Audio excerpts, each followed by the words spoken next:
After launching with an aggressive Twitch marketing campaign, Valorant has managed to build a strong online community in the midst of a global health crisis.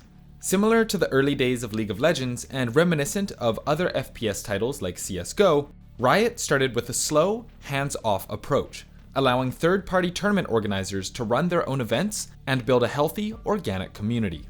Throughout 2020, Riot has extended a helping hand to TOs, helping them run licensed events as part of the VALORANT Ignition series, a series of third-party tournaments which culminated in the First Strike event, a tournament that recently crowned a new champion in the world of Valorant. But while small events were okay, it was difficult for new players to stand out from the crowd. With talent pouring in from other titles, and established pros switching games and hogging the spotlight, up-and-coming players are having a tough time getting their names out there. Heading into 2021, Riot Games is launching the VALORANT Champions Tour, which will give aspiring players from all over the world a better opportunity to make their dreams of going pro a reality.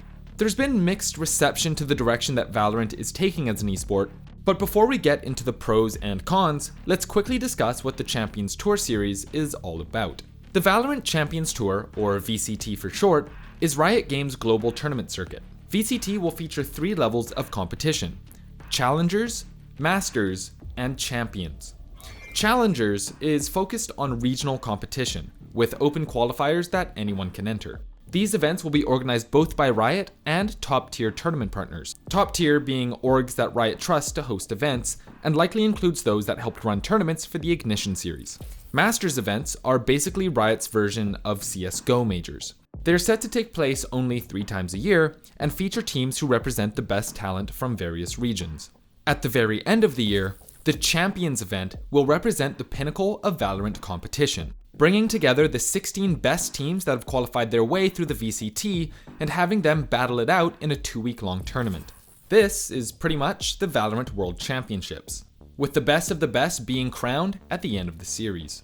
So, what are some of the takeaways and concerns that people may have about the future of Valorant as an esport? The first is that Riot is assuming direct control of the competitive scene. One of the issues that an esport like CSGO has revolves around scheduling, and by giving third-party TOs the ability to host major events, gives more freedom to the community, but if those TOs aren't communicating with each other, it can lead to a surplus of events and conflicts between tournament dates. To prevent scheduling conflicts and team burnout, Riot Games is stepping in early to take control of Valorant's tournament calendar. What's nice about the VCT is that it gives an opportunity to talent around the world. By keeping the number of events smaller and more focused, the VCT prevents oversaturation and burnout, and gives a concrete goal for every aspiring esports player to want to work towards. There are a couple of obvious byproducts associated with having a centralized organizing body. First is that tournament organizers not affiliated with VCT events will be forced to plan around them so as not to create conflicts. And, more notably, non-VCT events will be far less significant in the eyes of the community. We've seen similar issues affecting games like League of Legends and Overwatch. Many third-party organizers, even big names like ESL, were forced to drop their support of these big titles as they ultimately lacked the prestige compared to the developer-supported leagues. And with only 3 Masters events a year, top teams might not even be playing that much, especially if they see more value in spending their time practicing rather than attending non-VCT events. So if you're a fan of a team under a major sponsor, it's possible that your favorite team won't be competing nearly as much as they otherwise would.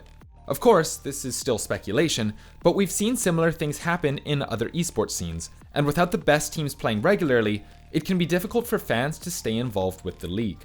Speaking of big name sponsors, let's talk about something that's been happening in games like Overwatch and Call of Duty, and seems to be becoming the new norm: franchising. 2021 is definitely looking like another development year, both for Riot Games and Valorant Esports as a whole. We're going to see certain teams establish themselves as winners, and organizations trying to get the top talent to play for them. We've seen it time and time again in other scenes, where the organizations with the deepest pockets who can pay their players the highest salaries will inevitably rise to the top. With a surplus of capital, this typically means that smaller orgs will be relegated to Tier 2 events only, or drop support for the game altogether. The big issue here is that while smaller orgs could typically drop down and find success in smaller tournaments, the lack of prestige that these smaller tournaments will have is going to hurt them in the long run. With the VCT as the premier circuit, and only 16 spots in the Champions tier, it's going to be especially difficult for Tier 2 and 3 orgs to break into the upper echelon. So, what are some of the other options? While we may not be starting off with the same franchise model that we've seen in League of Legends and Overwatch, that is, a franchise model where organizations pay millions of dollars in exchange for a permanent spot in the league, we can expect some variation of this in the next couple of years. And while there are flaws with franchising that we've talked about already, like talent bottlenecks and the stagnation of Tier 2 orgs, there are a couple of leagues that we believe have succeeded in implementing franchises. One of them is Flashpoint. Flashpoint is a league in the CSGO scene, which has managed to overcome the restrictions associated with franchising while also keeping the path to pro alive for aspiring players. Their business model is based on doing away with franchises tied to specific cities like the CDL or OWL, and instead, 10 founding teams, each of which paid $25 million for a stake as a partner, are joined by 2 teams that qualify through an open qualifier. In total, there are 12 teams in the league, 10 founders who paid for their spot, and 2 teams that earned their spot. This model not only helps secure a sense of stability for esports organizations, but also acknowledges the history of the free-for-all nature of the CSGO scene, as it enables up-and-coming players a shot at winning a championship even if they don't have millions of dollars to buy into the league. This hybrid franchise open division model could bring in high-profile talent while allowing smaller orgs to come into their own based on ability rather than money. It's hard to judge what effect the VCT will have on the Valorant scene, but it is a sign that Riot Games is indeed trying to take more control of the esports ecosystem. When looking at CSGO events and how tournament organizers have to compete against each other to attract the best teams to their events, it's clear that Riot Games is trying to steer Valorant away from this Wild West type of environment. Things like player salary inflation and larger esports orgs competing for the best players are things that we're already seeing. But as we look towards the future, there are a few questions to keep in mind. Will Riot Games tighten their control on the league by franchising in the following years? How will non-VCT tournaments survive in an increasingly Riot-oriented esports scene? And which regions will be the ones to produce the strongest teams? All interesting questions, and we'd love to hear your thoughts in the comments below. But regardless of how things might unfold, now is an exciting time for anyone looking to go pro in Valorant. My name's Jonah, thanks for watching. This video is made possible thanks to our wonderful patrons.